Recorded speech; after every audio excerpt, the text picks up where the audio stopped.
Bonjour, bonsoir à tous et toutes et bienvenue dans ce 65e épisode de Kiss My Ace, le podcast de jeux blancs, où aujourd'hui nous allons débrief le Master 1000 et le WTA 1000 de Madrid qui s'est tenu ces 12 derniers jours et qui a sacré Yannick Sinner chez les hommes comme on pouvait s'y attendre, mais surtout Marta Kostyuk chez les femmes. Belle surprise de la douzaine et de ce tournoi madrilène. Euh, pour parler de ce tournoi, je ne serai pas seul évidemment, je serai accompagné de Thomas aujourd'hui. Comment ça va Thomas? Salut Auguste, salut tout le monde. Écoute, je vais très bien, d'autant plus que je suis un hater de Zverev, donc autant te dire qu'aujourd'hui, je vais me régaler.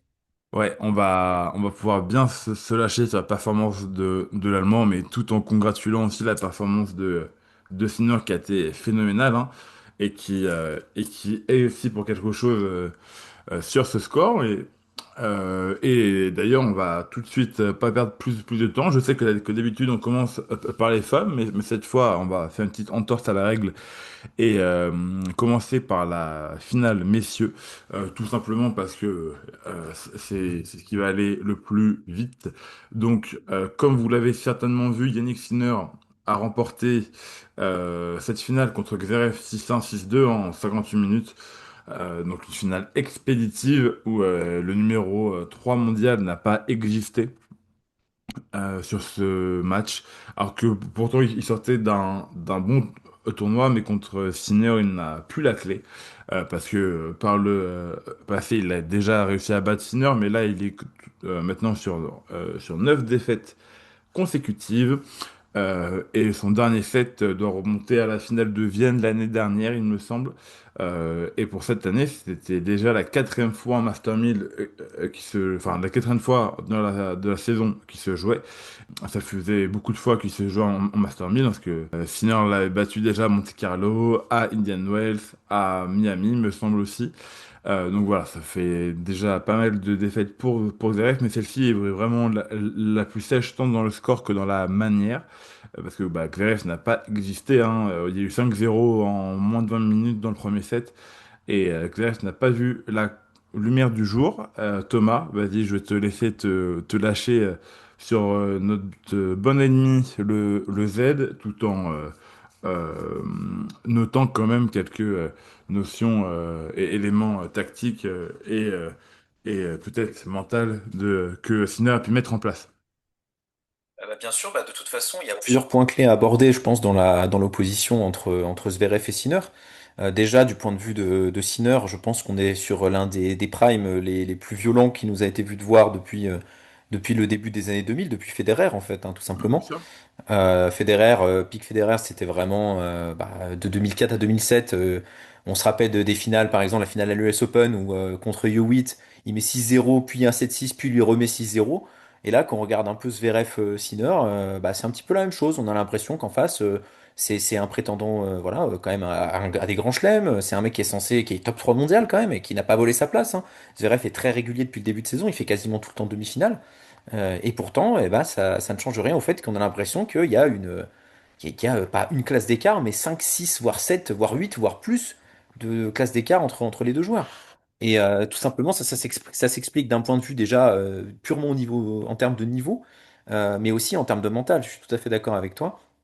En termes de niveau, depuis que Zverev et Sinner se sont rencontrés après l'US Open 2023, donc Sinner avait perdu contre Zverev en 5-7 à ce moment-là, il a explosé ensuite derrière. Et depuis, Zverev n'a plus du tout battu Sinner. On est à 9-0 sur leurs 9 dernières confrontations, donc c'est un cataclysme. Pour un joueur de la trempe de Zverev, se prendre 9-0, on n'est pas en amateur, quoi. On n'est pas en amateur. C'est des scores que pouvait mettre Federer à l'époque sur certains joueurs, hein, comme il l'a fait contre David Ferrer. D'ailleurs, Ferrer l'avait jamais battu. Et là, depuis cette transition, ou Djokovic et mon fils, par exemple, où il y a 18-0. Bref, voilà. Et là, en fait, vraiment, depuis cette US Open 2023, on a l'impression que c'est plus du tout le même joueur, Sinner. Et de l'autre côté, en fait, le problème, c'est que Zverev n'a pas évolué. Là où Sinner a vraiment progressé, mais dans tous les axes du jeu, c'est devenu l'un des meilleurs serveurs, c'est devenu le meilleur retourneur du circuit. La transition service-retour, elle est juste monumentale, et c'est ce qui a fait la différence sur ce match, hein, surtout au niveau du retour. Zverev, par contre, resté dans ses travers, il a évolué bien sûr sur certains aspects. On peut penser à sa deuxième balle, qui est ses doubles fautes, ses innombrables doubles fautes avant sa blessure à la cheville. Il a corrigé ça, mais derrière, l'agressivité, le coup droit, ça reste vraiment un péché, mais pas mignon, hein, au contraire. Ou alors, si on peut dire que le péché mignon de faire des fautes en coup droit, mais bon, ce n'est pas très flatteur. Et donc, à partir de là, ce match, en fait, c'est la quintessence du Zverev-Sinner actuellement. Ça fait penser d'ailleurs à Paris-Bercy en fin d'année dernière, où Zverev n'arrive pas à tout simplement garder le contrôle de la diagonale revers, où il arrive à peu près à être au niveau de Sinner. Et finalement, ce qui se passe, c'est qu'il se fait enfermer sur son coup droit. Puis Sinner va dans l'espace ouvert avec sur le revers de Zverev. Zverev, qu'est-ce qu'il fait? Il est obligé de passer sous la balle parce qu'il n'a plus la défense depuis sa blessure à la cheville pour vraiment remettre une balle potentiellement derrière pour éviter de se prendre un coup droit un coup droit en termes un coup droit extrêmement puissant. Et le problème, c'est qu'après, Sinner a plus qu'à terminer. Sur le retour, c'est pareil. Les secondes balles de Zverev, il se fait extrêmement punir dessus, même sur ses premières, hein. Les premières sont très puissantes, mais elles sont parfois pas très bien placées sur le court. Là où, en fait, si on regarde bien Sinner, déjà qu'en plus c'était un monstre sur ses secondes balles, maintenant il a le service de Pete Sampras, le gars. Donc derrière, c'est même pas étonnant finalement. C'est même pas étonnant. Mm. Euh, bon, voilà, je te laisse un petit peu reprendre le cours, mais on pourra parler du mental de Zverev aussi, mais Oui, déjà, ça fait oui, beaucoup d'éléments. mais alors, déjà sur le match, ça se voyait, mais quand en conférence de presse post-finale, il s'est plaint de la programmation, que il avait beaucoup joué la nuit, et que il me semble qu'il a dit j'aurais perdu cette finale contre n'importe qui Ouais, ouais, à c'est de la cause de mauvaise la foi sur fatigue. les. Ah Alors, là là. oui, en soi, il a pas tort, mais le match se joue pas sur ça. Enfin, c'est pas comme s'il avait perdu Eh en oui. 3-7 avec deux tie-breaks et que c'était serré. Sacha, je suis désolé, mais même si tu étais venu frais avec 2 jours de repos, allez, t'as peut-être pris 3 et 4. Mais t'aurais perdu quand même. Enfin, c'est pas joué sur ça. Et bah, on retrouve le Xeref pleurnichard qui trouve toujours des excuses. Et on l'a vu, que ce soit cette saison ou surtout la saison dernière, je me rappelle surtout de quand il avait fait la saison sur terre battue en Amérique du Sud l'année dernière Ah oui. et qu'il n'avait pas passé un quart nulle part.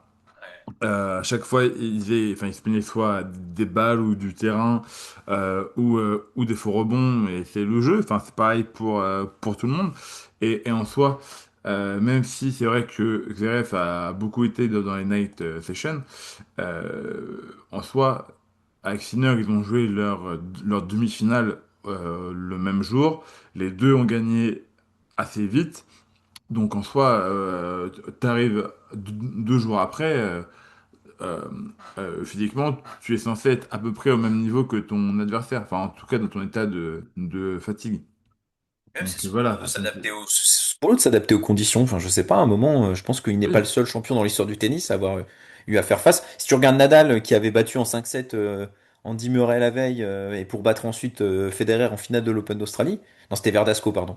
Il avait enchaîné les 5-7, et puis c'était pas plein oui, voilà. derrière. Voilà, Euh, voilà, donc il y a encore ce côté-là que je déploie grandement chez Zverev, qui se voile la face un peu et juste assume que tu as un grand train de retard, voire plusieurs sur Sinner et même Alcaraz. Si lui est blessé maintenant, mais en tout cas, cette finale peut confirmer nos craintes pour Roland parce que bah, Zverev est censé être, enfin, sera tête de série numéro 2, c'est sûr, et sur le papier doit être la plus grande menace pour Sinner. Bon, en pratique, on est loin de ça. Je pense même, enfin, il y a vraiment des joueurs moins bien classés qui peuvent plus mettre en danger Sinner, dont Djoko, même si je pense que sur table battue, ce sera pas la surface où il pourra rééditer l'exploit de Melbourne, pardon. Euh, mais je sais pas. Euh, Bah, pour reprendre ton propos et surtout pour enchaîner sur l'aspect mental qui vraiment pêche chez le Z, c'est que vraiment, moi, à partir de 2-0, au début, le Zverev fait un bon début de match. Il tient la diagonale revers et il arrive à être agressif contre Sinner. Après, Sinner enchaîne les services gagnants. Zverev fait une vilaine faute. Et après, derrière, à 2-0 il se fait breaker. Et il n'y a plus personne derrière. T'as Oui, bien l'impression qu'il sûr. a complètement laissé tomber le match. T'as l'impression d'avoir le petit enfant en mode, bon, bah, de toute façon, je suis déjà mené 8-0. Bon, voilà, ça sert à quoi d'essayer. En fait, même si en effet, peut-être qu'il n'avait pas les armes ce jour-là, parce que Sinner, quand tu vois que Sinner est à 80% de première balle, alors que d'habitude, il est vers les 60, voire en dessous, bon, c'est sûr que c'est pas le meilleur jour pour venir le battre.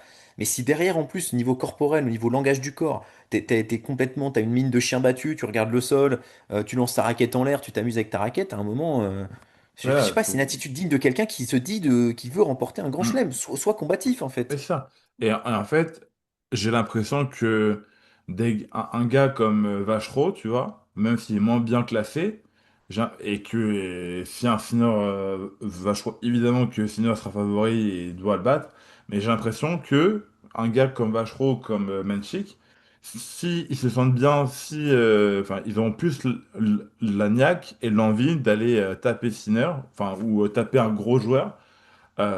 Contrairement à un Zverev qui peut, comme on l'a vu là, lâcher l'affaire, ou même, si on reprend un peu plus tôt, la demi-finale de l'Open d'Australie, quand alors, il se fait malmener par Alcaraz, et quand Carlos se blesse ou slash a des crampes, là où on doit le voir plus mordant et abattre la bête blessée, bah on le voit pas. Enfin, il est joué et il, il perd plein de jeux et plein de points contre un Carlos qui était en train de marcher sur le terrain parce qu'il pouvait plus courir.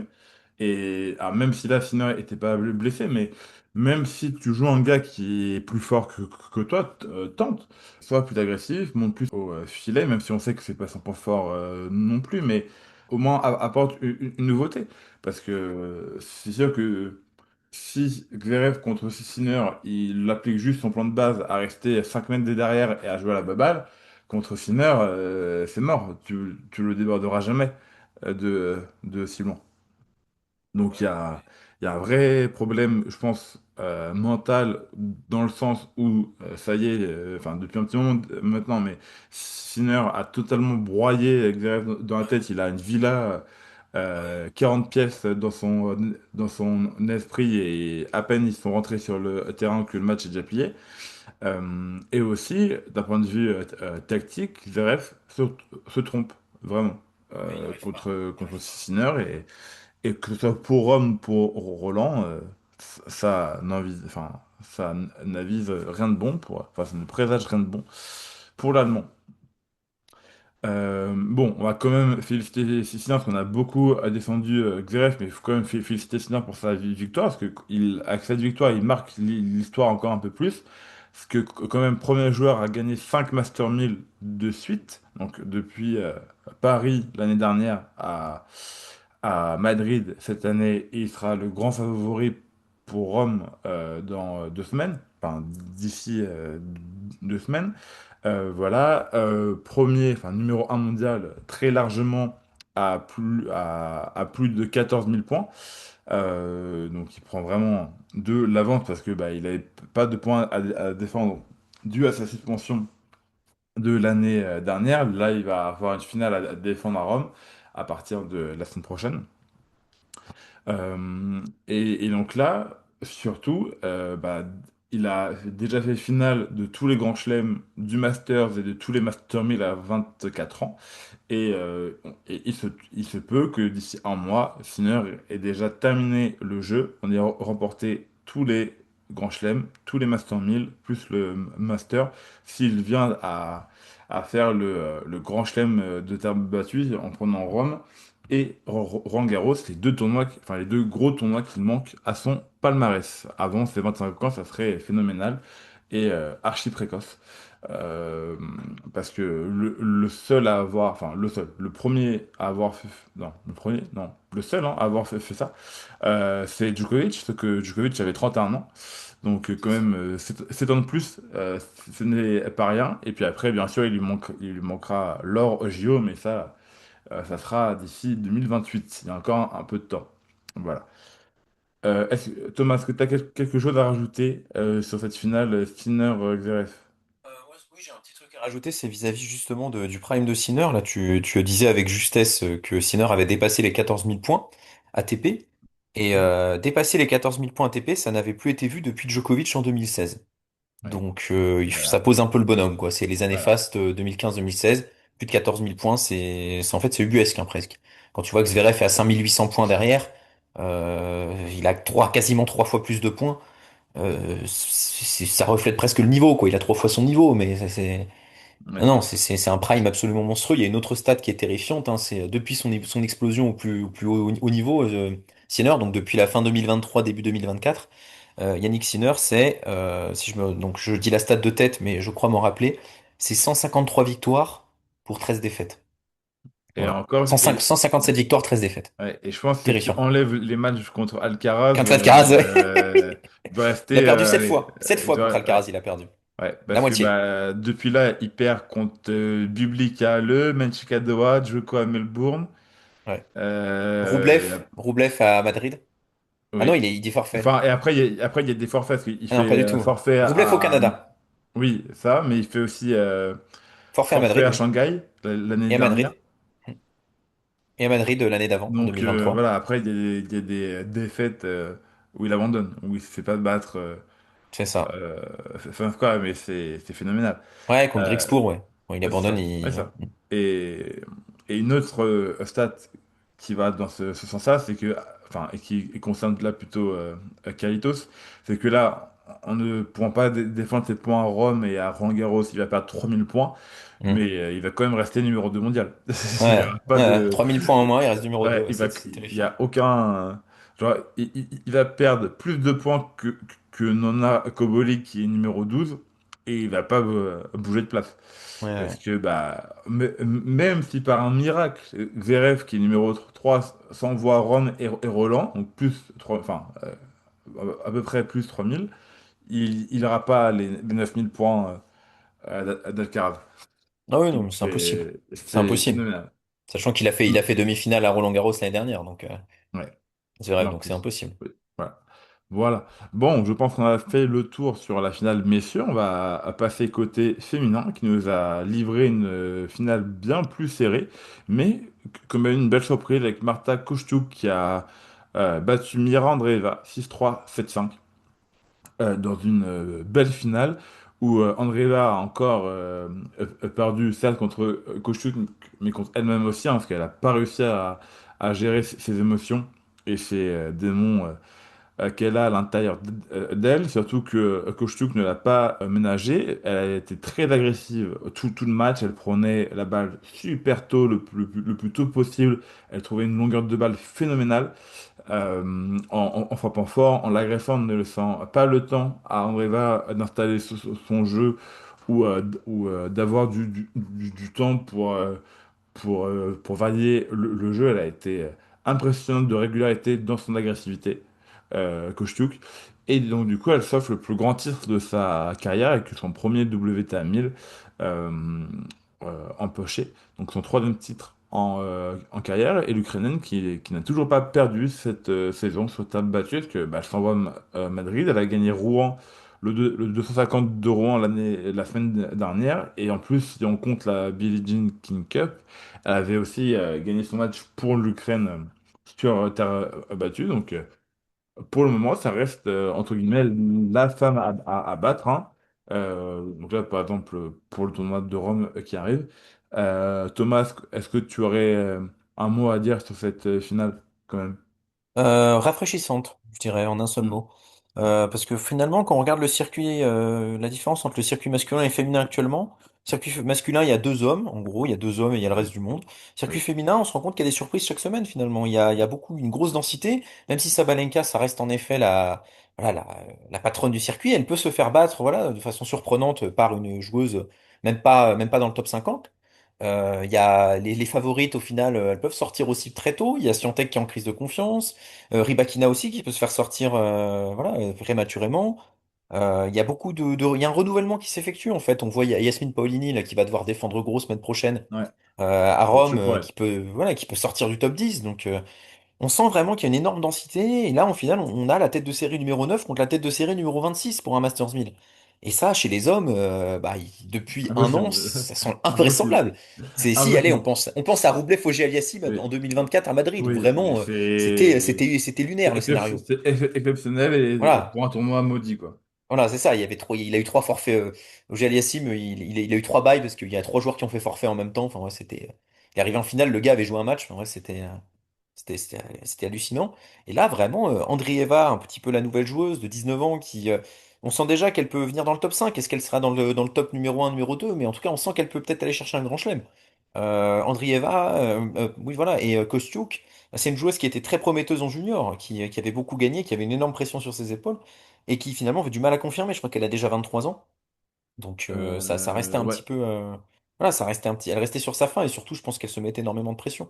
Et là, le fait de l'avoir remporté un grand titre, est-ce que ça va pas la laisser, voilà, lui donner un déclic? Surtout qu'elle a fait un excellent match en finale contre Andrieva. Et voilà toute cette dynamique en fait, ce match même, il n'est pas à sens unique. Hein, c'est elle qui joue bien quoi. C'est pas l'autre qui se liquéfie en face comme a pu le faire Zverev. Genre le deuxième set finit à 7-5, ça aurait pu basculer d'un autre côté, mais Kostiuk a Mm. été beaucoup plus clutch. Et Ouais, mais à oui, partir, voilà, vas-y. pardon. Non, je te laisse finir, je te laisse finir.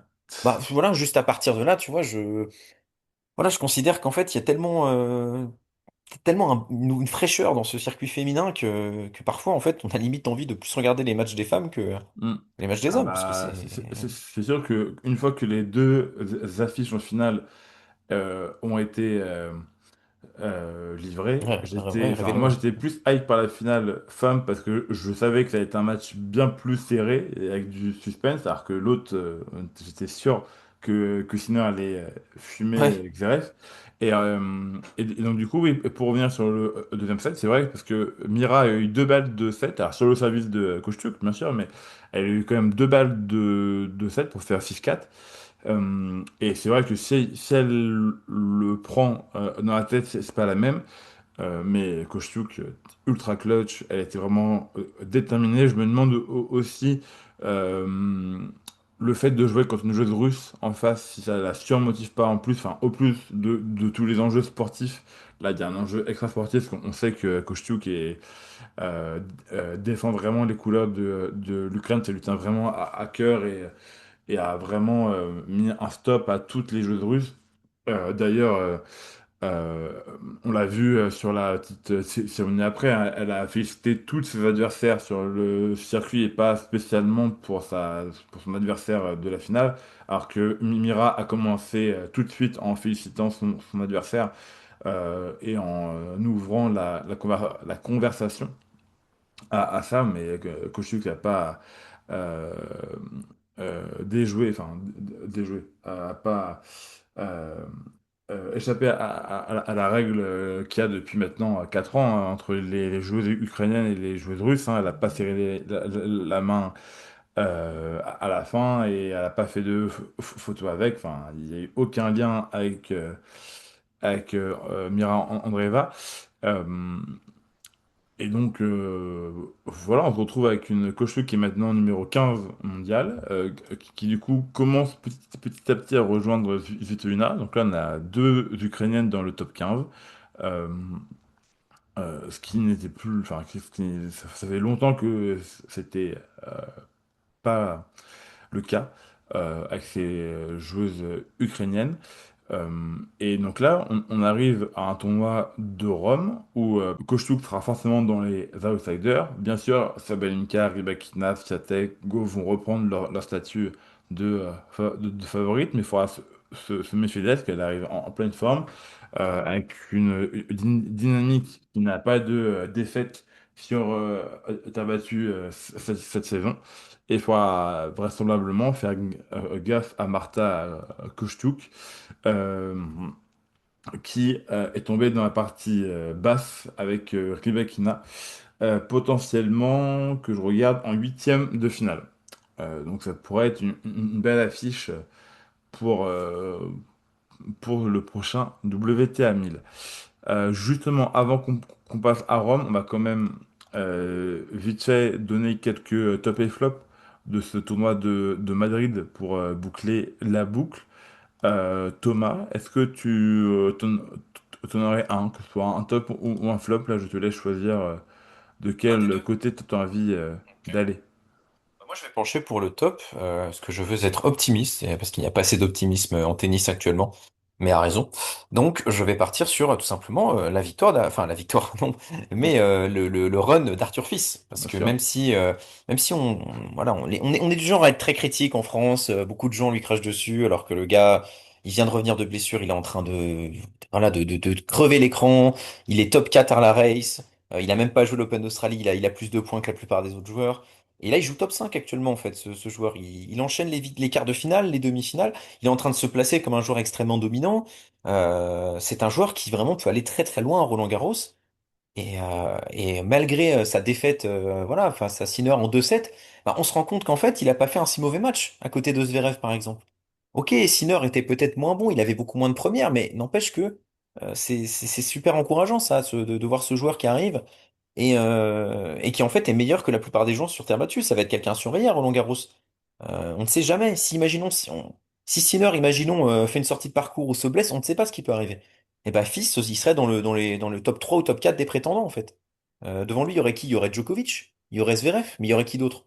Bah pas grand monde, hein. Mm. Ouais. Donc, euh, donc voilà, j'ai été extrêmement content de ce tournoi. Il a confirmé, il a battu les HK par exemple aussi. Il a pris sa revanche par rapport à la demi-finale à Miami. Et donc finalement, bah, c'est un joueur qui, moi, m'enthousiasme énormément par son envie, son énergie. Il dégage une énergie, ce joueur. Il a envie d'aller, ça se voit qu'il a envie de progresser. Il s'est pris des défaites, voilà, des défaites un peu presque humiliantes hein, contre Alcaraz, contre Zverev, contre Sinner, mais il ne joue que les meilleurs. Il ne perd que contre les meilleurs. Donc à partir de là. Voilà, moi je ne demande qu'à voir, mais moi il m'a conquis. J'étais déjà conquis avant, là je suis persuadé qu'avec voilà, son fitness, son amélioration de son revers, etc., sa lourdeur en coup droit, je pense que voilà, on peut s'attendre à quelque chose d'excellent et on va le suivre de très très près à Rome déjà, puis évidemment à Roland-Garros, il sera à domicile et on espère qu'il ira le plus loin possible. Voilà. Ouais, ok. Pour rester dans les tops, moi je vais partir côté féminin avec Hailey Baptiste, alors joueuse euh, déjà connue et référencée pour les puristes du circuit féminin, mais qui a vraiment fait parler d'elle cette semaine en battant Sabalenka en quart de finale, en 3-7, après avoir sauvé, il me semble, de mémoire, au moins 7 ou 8 balles de match en tout. Euh, enfin, surtout dans le troisième set, et beaucoup dans le tie-break.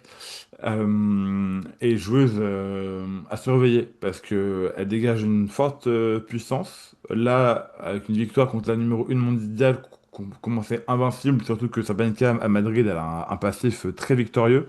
Enfin, elle a vraiment fait le plein de confiance, surtout qu'en demi, elle perd serré contre Andreeva, donc elle était pas si loin. À voir si elle réussit à confirmer ça sur les prochains tournois. Mais, mais ça peut être une petite joueuse coupeuse de tête ou qui peut faire un run jusqu'en quart, on va dire, pour Rome et ou pour Roland. Joueuse à surveiller, très puissante, très clutch, et qui a un jeu, alors, comment dire, qui va dans la méta du circuit féminin, mais qui est quand même assez cool à avoir joué. Et souvent, en plus, elle nous sort souvent des matchs serrés avec du suspense et de l'intensité. Vraiment, ça ne peut être que du bon pour le circuit féminin s'il y a une joueuse en plus qui vient se rajouter à la longue liste des joueuses talentueuses et qui nous offrent toutes les semaines de jolis matchs. Est-ce que par hasard, tu aurais un flop quand même? Bah, c'est difficile de trouver un flop plus flopesque que Zverev en fait. C'est ça la question. Oui, C'est c'est vraiment sûr. trouver un flop vraiment. On s'attendait quand même, on s'y attendait, on a quand même été déçus. C'est un peu ça le constat de cette finale. Donc franchement, euh, bah, je dirais peut-être Casper Ruud quand même. Mm. C'est se faire sortir par Blox. Bon, on est d'accord, la Belgique a un nouveau talent. Voilà, on va pas se mentir. Blox, c'est un peu un profil à la Medvedev, à la Zverev, donc un très bon service et une très bonne qualité de déplacement. Mais bon, de là à battre un Casper Ruud qui quand même est censé être une référence, une des voilà, top 5, top 6 normalement sur terre battue, juste derrière les noms que j'ai cités précédemment. Bon, ça pose question quand même. Et au final, Casper Ruud, à cause de ça, cette défaite en quart, Et il sort carrément du top 20, il est 25e mondial maintenant. Et Donc oui, parce que voilà. il a perdu Euh, une grosse partie de ses Bah munitions ouais, ouais, donc de l'année dernière, hein.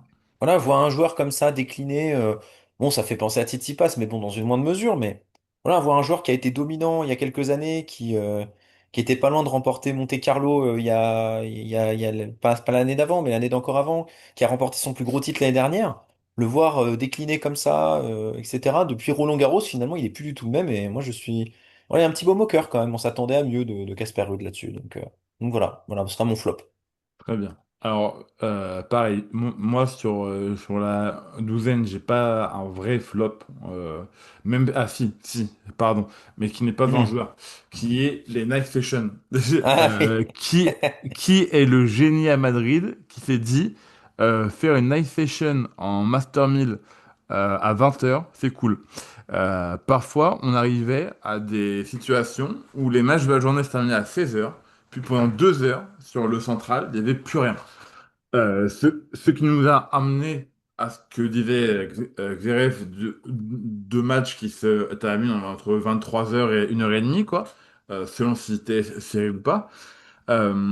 Plus après, et pour le joueur et surtout pour les vainqueurs, on est du coup entre la conférence de presse, les étirements mangés et que l'adrénaline redescende, bah, tu ne couches pas avant 4-5 heures, quoi. Donc c'est pas le mieux. Mais déjà que le format en 12 jours est catastrophique, c'est en plus, ça nous cale des night sessions si tardives, ça va vraiment être long, surtout que comment dire, le découpage de la douzaine est très bizarre à Madrid et à Rome aussi, où tu sais jamais si t'as que deux huitièmes ou 4 ou 8, tu n'en sais rien du tout. Pareil pour les quarts et les demi, surtout que les femmes commencent un jour avant, donc par exemple tu pouvais avoir 4 huitièmes hommes et 2 quarts femmes, enfin ça n'avait aucun sens. Enfin, tu peux pas mieux perdre les gens. Et en plus, bah, les night sessions, que ce soit pour les joueurs ou pour les spectateurs, c'est pourri parce que bah, tu te retrouves avec des joueurs qui ont froid, qui jouent devant quasiment personne. Parce que bah, les gens doivent quand même aller bosser le lendemain. Et voilà. Et tu te retrouves dans une situation où tu as tout pour bien faire et tu choisis de tout détruire. C'est quand même assez préoccupant. Voilà pour mon flop de la semaine. Bon, maintenant qu'on a fait tout le débrief en long et en large de Madrid, on va déjà se projeter sur le prochain Master et WTA 1000 à Rome qui démarre cette semaine. Alors on enregistre. Les tableaux ont été tirés ce matin euh, dans le centre-ville de Rome. Et donc nous allons faire quelques pronos très rapides en vraiment express à partir des demi-finales chez les hommes et chez les femmes, bien sûr. Je te propose qu'on démarre chez les hommes. Où on va dire dans la moitié haute du tableau se retrouve évidemment le numéro 1 mondial et finaliste en titre Yannick Sinner, qui sera accompagné des têtes de série Ben Shelton, Félix Auger-Aliassime et Daniel Medvedev pour les mieux classés. Mais nous avons aussi Arthur Fils qui tombe même dans le huitième de Sinner. On peut avoir une revanche Sinner-Fils dès les huitièmes, mais on peut avoir aussi Sinner-Menchik au troisième tour qui pourrait être intéressant à suivre. Dans les autres moins intéressants, nous avons, je sais pas, Moutet, Tsitsipas, Matchak, Vachereau, Koboli. Fonseca aussi, vraiment une partie haute dense, avec un Fukina aussi que je vois, Rublev. Bref, il y a du beau monde. Euh, Première demi-finale, Thomas, qui sort de cette guerre? Euh, Bah, je dirais déjà, enfin, sans trop de surprise, je dirais que Yannick Sinner Je veux dire, sera au sort, hein, on rendez-vous va des pas faire, demi-finales. ouais, voilà, on va pas faire dans le suspense. Et qui sort pour aller perdre contre Sinner? Bah, qui sort déjà, c'est bien dommage que Fils ne soit pas dans sa partie de tableau, hein, parce que on va pas se mentir qu'on aurait bien aimé. Ouais, bah, on l'aura Mais en huitième, hein, et peut-être pas en demi. ouais, c'est ça, c'est assez ouvert finalement de l'autre côté. Ouais. Et en fait, c'est vraiment difficile d'en dégager. Moi, je partirais même sur. J'ai envie de partir sur une petite surprise, j'ai envie de partir sur Koboli. J'ai envie de dire, on Coboli. est à domicile. Oui, bien On sûr. est à domicile, voilà, une finale Oui. 100%, une demi-finale 100% italienne. Ça me semble pas déconnant, hein, parce que bon, derrière, les autres joueurs sont pas très fiables. Auger Aliassime, en ce moment, c'est pas très fiable. Fonseca non plus. Fonseca, le voir en demi-finale, ce serait déjà très surprenant. Non, non, Medvedev sur terre battue, on sait très bien ce qui se passe à chaque fois. Même s'il a remporté Rome, mais maintenant, ça fait une éternité. Donc, ça fait depuis 2023 quand même. Donc non, même avant, je crois. Même avant. Non, non, non, 2023. Oui. Donc ouais, je partirais Donc, sur Koboli Sinner. ouais. Voilà. Bah, en plus, Koboli est en forme actuellement. Je veux dire, Ouais, ouais. il fait finale à Munich. Là, il fait quart à Madrid en perdant sur Zverev. Donc, franchement, c'est un choix totalement raisonnable. Moi, je vais aller sur celui qui a la ligne juste au-dessus. Parce que, bon, bien sûr, j'ai Yannick Sinner en demi, ça va sans dire. Mais moi, je vais plutôt aller sur Vachereau, qui est juste au-dessus de Koboli dans la ligne. Mais c'est vrai que c'est un second quart assez ouvert, euh, où il y a plein de gens qui peuvent sortir. Si Félix se remet dans le droit chemin, ça peut passer. Un Moutet fabuleux peut y aller, un Fonseca aussi. Mais je vais aller sur Vachereau qui, quand même, ces derniers mois, a très peu de défaites, on va dire, frustrantes ou contre des joueurs moins forts que lui. Et on l'a vu que en Master 1000, il arrive à peu près toujours à bien s'en sortir, à faire un gros parcours. Et dans un quart de tableau qui est relativement ouvert, je le vois bien sortir. Donc moi, j'irais plutôt sur Sinner Vachereau. De l'autre côté, nous avons en tête de série principale Alexander Zverev, qui a gagné Rome il y a 2 ans. Djokovic, Musetti, Dominor pour les quatre têtes de série principales. Puis en joueur à suivre, quand même, nous avons Cerundolo, Ruud Ziyech, Kachanov, Rinderknech, pourquoi pas. Il y a, alors, même s'il n'est pas tête de série, mais Marozan a souvent fait des bons tournois à Rome. Nous avons Bublik, Paul, Rodar, Tienne, enfin bon, bref, encore du beau monde. Thomas, est-ce que tu vas sur la demi classique, on va dire, entre Zverev et Djokovic? Ou est-ce que tu as d'autres noms? Alors je suis assez sceptique parce que le problème c'est que Djokovic, on sait pas trop dans quel état il est. Ouais, C'est bah un là, peu le il n'a pas problème. rejoué depuis Indian Wells, si je ne m'abuse. Ouais, c'est ça, il était C'est ça, blessé à hein? l'épaule. Mais bon, Djokovic, on sait que Rob, c'est un tournoi qui lui a historiquement toujours réussi, hein. Il l'a beaucoup remporté. D'ailleurs, je crois qu'il l'a au moins remporté 3 fois, si je ne me trompe pas. Donc c'est vraiment un tournoi qu'il aime bien. En plus, c'est une bonne préparation pour Roland Garros. Donc logiquement, il devrait être assez motivé, il devrait avoir envie d'aller assez loin dans le tournoi. Mais en même temps, Djokovic en Masters 1000, bon, c'est souvent implication zéro, hein, donc il peut très bien perdre au premier tour, hein. Je vois pas perdre contre Humbert non plus, mais ça m'étonnerait même pas qu'il perde contre Rinderknech sur ce genre de tournoi. Donc Ouais. c'est un Ah, peu le problème. ouais. Ça dépendra un petit peu de son état de forme. Donc à partir de là, le problème c'est que sa partie de tableau est assez aseptisée presque en fait, hein, parce que bah il y a Musetti, il y a Rude. Bon, on voit très bien que ces joueurs sont en méforme, hein. Musetti, il est complètement en méforme depuis sa blessure. Rude, il est pas très rassurant. Il y a Cerundolo, il n'a pas été incroyable, il n'a pas laissé une très forte impression non plus. Il y a peut-être Lehečka qui peut être en chaleur. Oui. Lehečka Qui- pourrait peut-être passer, hein. Voilà, je vais peut-être d'ailleurs même pas partir sur Djokovic, hein. J'aimerais beaucoup qu'il soit en demi-finale, mais dans mes pronos, je vais ah, peut-être plutôt partir ouais, sur sur les HK, ok. un run de Lehečka en fait. Voilà, Lehečka Ok. qui a montré de belles choses. On a envie qu'il continue, donc ouais, ouais, je vais aller sur Lehečka. Très Et en bien. face. Bah, en face, ce serait quand même un peu insultant de ne pas mettre Zverev. Parce qu'à part Rodard dans sa partie de tableau, il y a vraiment personne, hein. Hmm. Ouais. Darderi, ouais, non. Griekspoor non plus. Ouais. Ah, Non, et en plus, Zverev, il a quand même montré qu'il était très très solide, hein. C'est peut-être l'un de ses meilleurs débuts de saison, hein, Zverev. ouais. Il a fait que des Bah, demi-finales, hein. ouais. À part à Acapulco, il fait toujours au moins demi. Ouais. Ouais, non, c'est très très solide, hein. C'est Donc sûr. non, non, je dirais Zverev. Je pense qu'il va continuer dans sa lancée. Je détruis tous les autres joueurs, je me fais détruire par Sinner. Je pense que Ok. c'est Donc, ça. Zverev, les Voilà. HK pour toi. Moi, je veux quand même aller sur Djokovic parce que dans son quart de tableau, il est tombé dans la moitié basse où il y a, je trouve, personne pour aller le choper. Que ce soit un Fucsovics, Rinderknech, VDZ, Shevchenko. J'ai quand même confiance en Djoko pour monter.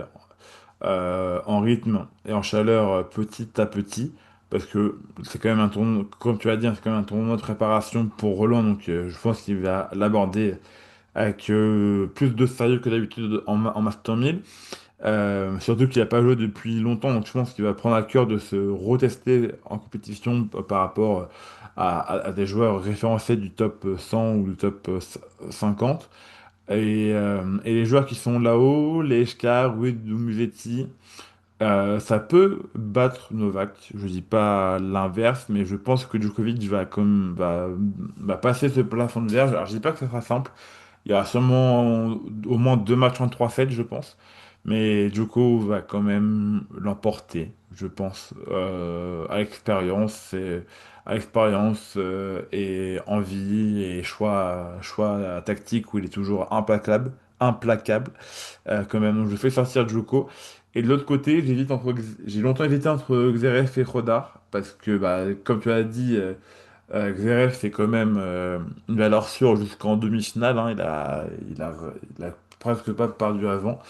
Mais Rodar, enfin, même ces trois dernières semaines, il m'a quand même fait une forte impression. Ouais. Et j'ai quand même envie de me laisser tenter. Donc on Oh! aurait un quart Rodar-Zverev, on va dire. Et Rodar sort la perf. Parce que il y a aussi mon côté où j'en ai marre de voir toujours les mêmes affiches, surtout qu'elles sont toujours dans le même sens.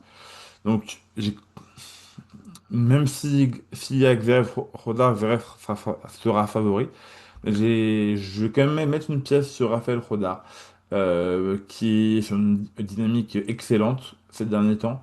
Euh, et j'aimerais le voir aller loin à Rome pour se placer en outsider. Alors, bien sûr, je ne le mettrai pas encore dans le niveau top 10, mais dans un statut où, quand il arrive à Roland, si t'es tête de série, je sais pas, 27, bah, t'es pas content de l'avoir. Ou si t'es ou même un peu plus loin, si t'es tête de série 16, bah, t'es pas content de l'avoir dans ta partie de tableau parce que Hmm. bah, tu sais que ça peut couper des têtes, Des mais sans têtes, ouais. aller très loin, tu vois. Hmm. Hmm. Donc allez, on va se laisser tenter avoir de la nouveauté et un Ah premier ouais. Djokovic Rodar de mon côté. Ah ouais. Toi, tu vis pour les caméras, toi, un peu. Ouais, de fou, mais je mets quand même Zverev Ouais. en quart de finale hein, et Ok, qui ok, perdrait ok. contre Rodar. Ok, Allez, d'accord. Je veux bien. demi-finale, du coup, Sinner contre Koboli. Bon. Sinner passe? Bon, est-ce qu'on jette un voile pudique ou est-ce qu'on vraiment on montre un peu, on explique un peu comment Koboli va se faire désosser? Eh, C'est la vas-y, question. tu peux Non, dire un score si tu veux, mais je pense que Koboli va se battre un peu, ça va être ambiance à l'italienne. Donc, hmm, allez, 6-3, 6-3, ouais, voilà, parce qu'on est comme gentil. ça. Voilà. Mais oui, alors, même si j'ai Vacheron en face, Sinner passe évidemment. Je pense même que Vacheron peut-être plus s'embêter que Koboli, mais sans aller au-delà de le battre, hein. Donc évidemment, sinon au final, sans grande surprise, et c'est plutôt la deuxième demi-finale qui va nous intéresser, parce que tu as un Djokovic... non, t'avais Lechka, pardon, contre Xerez. Moi, je veux voir Zverev passer, se faire encore exploser le cul, en fait. Moi, c'est vraiment ça, c'est vraiment mon kiff, quoi. C'est Tu mon ne kiff du penses pas dimanche. que notre Géry Lechka peut faire la surprise et battre Non, Djokovic? non, non, je pense pas, je pense pas. Je pense que le Z va être trop consistant. Il va se dire, vas-y, je veux me repentir. Je veux peut-être éviter le 10-0 et il va se prendre encore Hmm. une rouste monumentale contre Sinner. Moi, Do- je sens qu'on est dans cette ère-là. On est dans une ère de merde un peu en ce moment. Ouais, Voilà. donc Donc, voilà. tu repronostiques un Sinner Zverev et Sinner Hmm. qui regagne Ouais, ouais, qui le redétruit. derrière et qui fait le clean sheet Ouais. enfin le clean sheet entre guillemets, enfin il clean Ouais. tous les Master 1000 à 24. Ah ouais, ouais, moi C'est j'y beau, crois, hein. c'est beau, Moi je c'est pense beau. vraiment. De mon côté, j'ai Djokovic Rodar. En fait, tout va dépendre de l'état physique de Djokovic. Voir s'il n'arrive pas trop cramé, parce que le vieux, c'est vraiment le papy du circuit, mais qui est encore numéro 4 mondial. Mais bon, on va quand même dire à l'expérience, gagner, enfin sur le premier affrontement, gagner le premier match contre Djoko, il n'y a pas beaucoup de joueurs qui l'ont fait dans l'histoire. Donc je vais quand même aller sur Djokovic, qui va battre Rodar. Il va peut-être lâcher un set, tiens. Mais à la fin, c'est le cerveau serbe qui résiste à la jeunesse et qui montre enfin, qu'il est encore une sorte de patron sur le circuit. Et donc, de mon côté, final, Sinner Djokovic. Ok. Très, Ok. très intéressant. Moi, j'aimerais bien voir cette affiche-là sur Terre, voir où ça en est. Match qui sera bien différent de leur match à l'Open d'Australie déjà, parce que le format est différent, que la surface est différente et que Sinner arrive dans une dynamique bien changeante à celle de l'Australie, évidemment, et à Djokovic aussi, parce que certes, il fait finale à l'Australian, mais derrière à Indian Wells, qui perd très tôt, et ensuite on l'a plus revu. Euh, donc, je mets quand même Sinner vainqueur. Je ne pense pas que Djokovic a les armes pour battre Sinner sur terre battue, les armes physiques. Je pense que le jeu ne, enfin, la surface n'est pas assez rapide pour que Djokovic puisse prendre de vitesse Sinner comme il a pu le faire à Melbourne en prenant la balle gigato à chaque fois. Et je pense que Sinner aura à cœur de prendre sa revanche et de montrer à Djokovic qu'à Melbourne c'était juste un coup de chance et que ça n'est pas du tout enfin, une remontée du numéro 4 mondial. Donc, chemin différent, mais arrivée identique. Pour moi, par rapport à toi, Thomas, bien sûr, Yannick Sinner va remporter ce Master 1000 de Rome chez lui pour bien finir sa chasse au Master 1000 et compléter ce jeu-là à 24 ans. Voilà, voilà. Pas de surprise et on a juste envie de dire que Alcaraz se soigne vite parce que si sa blessure traîne, la saison va être longue. À toujours voir le même gars en finale et soulever le titre. Ouais. Voilà. Ainsi s'achève ce 65e épisode de Kiss My Ace. On espère qu'il vous a plu. Dites-nous ce que vous avez pensé des deux finales de Madrid. Et ah, pardon, je mets les femmes. Moi, Bah alors, Auguste, tu m'arrêtes pas en plus, Thomas. Tu me laisses conclure. je te laissais Ah, dans ta connerie là. ouais, J'étais. vraiment, tu me laisses Alors, couler alors qu'on a un autre tableau à faire. Moi, je prenais mon temps tu tranquille, prenais mais le large non, là. non, non, non, stop, stop, stop. On arrête tout. Fausse alerte, évidemment, qu'on va faire le tableau féminin, qui sera peut-être bien plus ouvert que celui des hommes. Excusez-nous pour ça. Donc, on reprend. Tableau féminin avec dans la moitié haute Sabalenka, Anisimova qui fait son retour de blessure, Andreeva qui sort d'une finale à Madrid, Coco Gauff. Et puis sinon, dans les petites joueuses frissons, nous avons la jeune Valentova. Nous avons la tenante du titre, Yasmine Paolini, qui n'arrive pas dans la meilleure défense pour défendre son titre. Nous avons Yelena Ostapenko, qui, si ça clique, on ne sait jamais, ça peut toujours faire mal. Et puis surtout, c'est la partie des revenantes avec Barbara Krejcikova, qui fait son retour de blessure. Nous avons Bianca Andreescu, qui a reçu une wildcard mais qui se bat sur le circuit Challenger et même parfois futur pour reprendre des points de la confiance. Et notre française, Loïs Boisson, qui a perdu le premier tour à Madrid et qui se remet doucement de sa longue convalescence et qui va essayer d'aller gratter quelques matchs pour essayer d'arriver en forme à Roland pour aller défendre ses points de sa demi-finale extraordinaire de l'année dernière. Donc voilà, une partie chargée. Vas-y Thomas, je te laisse annoncer ta première demi-finale. Bon, moi, je vais partir vraiment sur du truc très classique, hein. Voilà, je ne vais pas, voilà, vraiment. Je pense que déjà Sabalenka, elle va vouloir se venger un petit peu de ce qui s'est passé à Madrid, de sa sortie un petit peu surprise. Donc elle va remettre l'église au centre du village, comme on dit. Et de l'autre côté, moi j'ai envie de voir un petit classique, j'ai envie de voir un Goff Sabalenka, hein. On va pas se mentir. Voilà, je pense que ce sera un classique. Goff Sabalenka, on n'est pas loin de Roland-Garros. On a envie de revoir un petit remake de la finale de Roland-Garros de l'année dernière. On veut Goff Sabalenka. Très bien. Je Voilà. vais te suivre sur Sabalenka parce qu'on on rapproche des conditions de Roland et Sabalenka sur terre battue, ça reste quand même une référence, même si en soi Roland Garros reste le grand chelem, enfin un des grands chelems qui lui manque et où elle arrive difficilement à clutch, même si c'est vrai qu'elle a fait finale l'année dernière. Donc comme une référence, et je pense qu'à Madrid, c'est juste un accident de parcours et pas du tout une constante qui va s'installer. Donc je vais garder Sabalenka quand même, qui a très peu perdu cette année.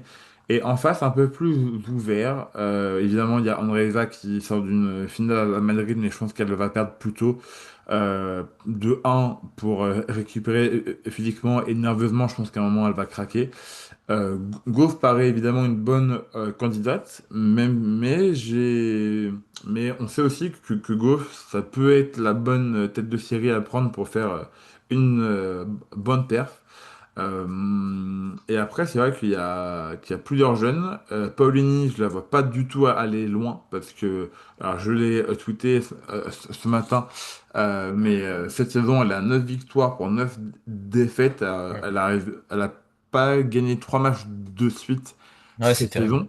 Mm. Et sa plus grande victoire en 2026, c'est Potapova au moment où elle était 38e mondiale. Donc c'est assez bas pour une joueuse qui est dans le top 10 depuis maintenant un bon paquet de 2 semaines.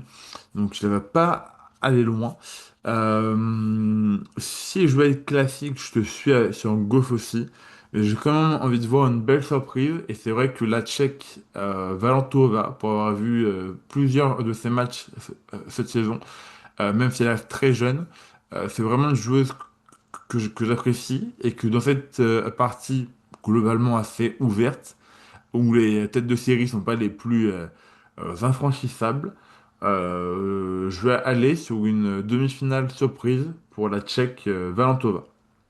Ok, Saban- d'accord. Sabalenka Valentova avec du coup une perf sur Gauff et Andreeva qui perd avant et Valentova en quart affronte une joueuse surprise qui sort de la partie basse de son quart.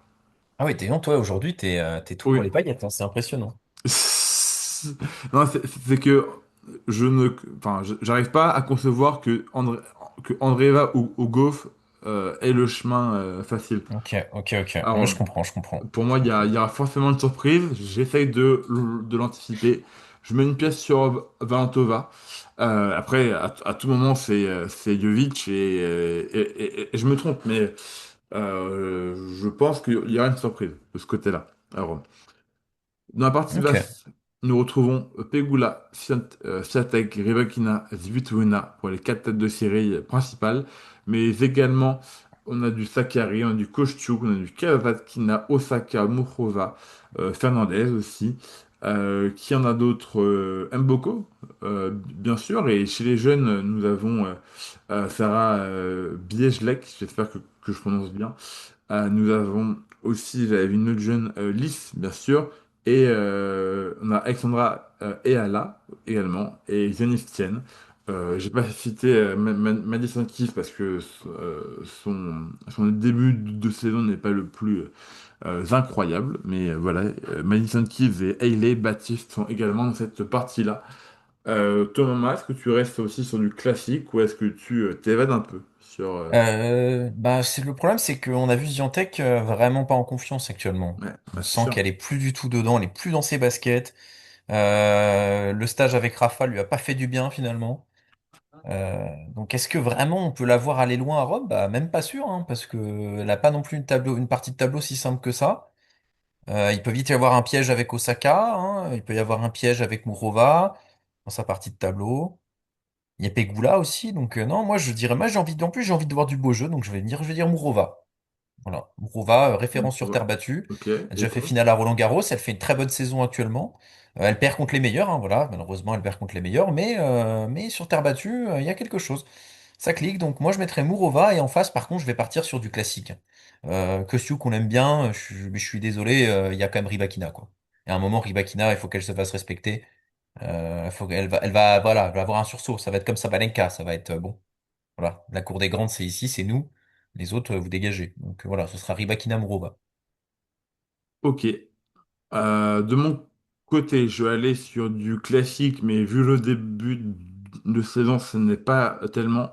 Je vais aller sur Rybakina Swiatek. Ok. Rybakina, comme tu l'as dit, est le même processus de penser que Sabalenka, accident de parcours à Madrid, mais à Rome, elle va remettre les pendules à l'heure, surtout que c'est un tournoi qu'elle a déjà gagné. Donc je ne vois pas pourquoi ça bloquerait une nouvelle fois pour Rybakina. Et quand même, purée, c'est pas possible qu'elle nous fasse une année aussi merdique, notamment sur terre battue où elle a pas de fait majeur. C'est pas possible. Là, il faut que cette se réveille. On parle quand même d'une joueuse qui a dominé sur terre battue ces 5 dernières années, qui a déjà gagné 4 fois Roland Garros, qui a gagné Madrid, Rome, Stuttgart. Enfin, elle a gagné tout ce qui était possible sur terre battue déjà. Donc j'ai envie de la voir reperformer. Et de toute façon, et au-delà de mon envie, pour elle, si elle veut être là à Roland en favorite comme elle doit l'être, elle doit remettre les pendules à l'heure à Rome et au moins atteindre une demi-finale sur le tournoi le plus prestigieux de préparation avant Roland Garros. Donc, même si évidemment elle n'est pas dans la meilleure des confiances, euh, dans sa partie de tableau, certes, elle a des très beaux noms, mais sur terre battue, purée, elle doit encore avoir un avantage sur toutes ces filles-là. Donc, j'invite de faire confiance à Iga Swiatek. Je me ferai peut-être encore avoir, mais je reste sur Iga Rybakina en demi. On passe Ok. sur les matchs de qualification finale. Donc, tu avais Sabalenka Gauff, un classique de ces 3-4 dernières années. Qui l'emporte selon toi? Sabalenka. Les cris vaincront. Les cris vaincront sur les doubles fautes, c'est ça? C'est ça, exactement. Moi, j'y Euh, crois. oui, oui. Bah, de mon côté, j'ai pas Gauff, j'ai Valentova et le beau parcours s'arrêtera là. Sabalenka passera en finale, évidemment, et fera qu'une bouchée de la jeune joueuse tchèque. En bas, tu avais Rybakina contre Muchrova. Revanche de la finale de Stuttgart, où Rybakina avait largement dominé la Tchèque encore une fois. Est-ce que c'est rebelote à Rome ou Muchrova prend sa revanche? Oui, je pense que c'est rebelote. Je pense que le classique qu'on veut tous savoir, qui nourrit un peu d'incertitude, parce que les matchs sont souvent très serrés et ça pourrait faire une belle répétition pour Roland Garros. On veut Sabalenka, Rybakina. Et je pense que Rybakina est une meilleure joueuse intrinsèquement que Muchova. Voilà. Ouais. Donc, Alors voilà. moi j'ai Rybakina contre Swiatek et déjà si Swiatek atteint les demi-finales ça sera très bien pour elle pour le remettre en confiance mais elle n'aura pas le fond de jeu nécessaire pour vaincre Rybakina qui de toute façon est une de ses bêtes noires. Donc j'irai sur Rybakina qui battra Iga à Rome. Comme c'était déjà le cas il y a 3 ans, il me semble, 2023. Même Mm. si Swiatek avait abandonné au début du troisième set, pardon. Mais j'irai sur Rybakina également. Finale, on a la même, Sabalenka, Rybakina, numéro 1 contre numéro 2 mondial, qui remporte le WTA 1000 de Rome, Thomas. Sabalenka. Sabalenka, tu penses Ouais, je pense qu'elle va que elle va vouloir marquer son empreinte avant Roland Garros. Se mettre en confiance, je pense qu'elle va vraiment le jouer à fond qu'elle va rien laisser passer. Je pense vraiment que c'est Sabalenka. tu vas sur la numéro 1 mondiale qui reprend, comment dire, Ouais, reprend du euh, galon, ouais. ouais, ça, enfin, comment dire, Je suis pas très original, quoi. la domination mentale sur le circuit. Et de toute façon, Sabalenka est sur 2 victoires pour 2 victoires de suite contre Rybakina. Elles se sont affrontées 3 fois déjà cette saison. Rybakina avait évidemment gagné la finale de l'Open d'Australie avant de céder les finales à chaque fois, hein, de Miami. Non, Mhm. pardon. La finale d'Indian Wells, c'est la demi de Miami. Pardon. Voilà. De mon côté, j'hésite parce que c'est deux joueuses très polyvalentes qui jouent bien sur toutes les surfaces. Sur ta battue, ça joue grave. J'irais peut-être plus sur Rybakina quand même parce que je trouve que son sang-froid peut faire la différence. euh, Moins d'influx nerveux dépensés. Je trouve aussi que au service et quand il faut former les jeux, Rybakina c'est quand même très très fort, même si Sabalenka l'est aussi, mais je trouve quand même que Rybakina c'est assez impressionnant. Et de toute façon, ça sera, si on a cette affiche-là en finale, ça sera à coup sûr serré, ça va pas se jouer à grand-chose. Mais bon, je vais quand même aller sur Rybakina de mon côté, qui reprend Rome quelques années après son dernier titre. Donc, Ok. Sinner Rybakina pour moi, Sinner Sabalenka pour toi. Voilà, c'est pas on prend pas de très gros risques, mais en Non. même temps, c'est pas ce que nous indique le circuit ces derniers temps. Donc voilà, on va rester assez sûr sur des positions assez convenu. Mais normalement, c'est plat du pied sécurité, comme on dit. Voilà. Cette fois-ci, c'est bien la fin de ce podcast. On a bien débriefé Madrid, on a dit ce qu'on pensait voir à Rome. Voilà. Dites-nous en commentaire ce que vous avez pensé de Madrid et qui vous voyez gagner chez les hommes et chez les femmes à Rome.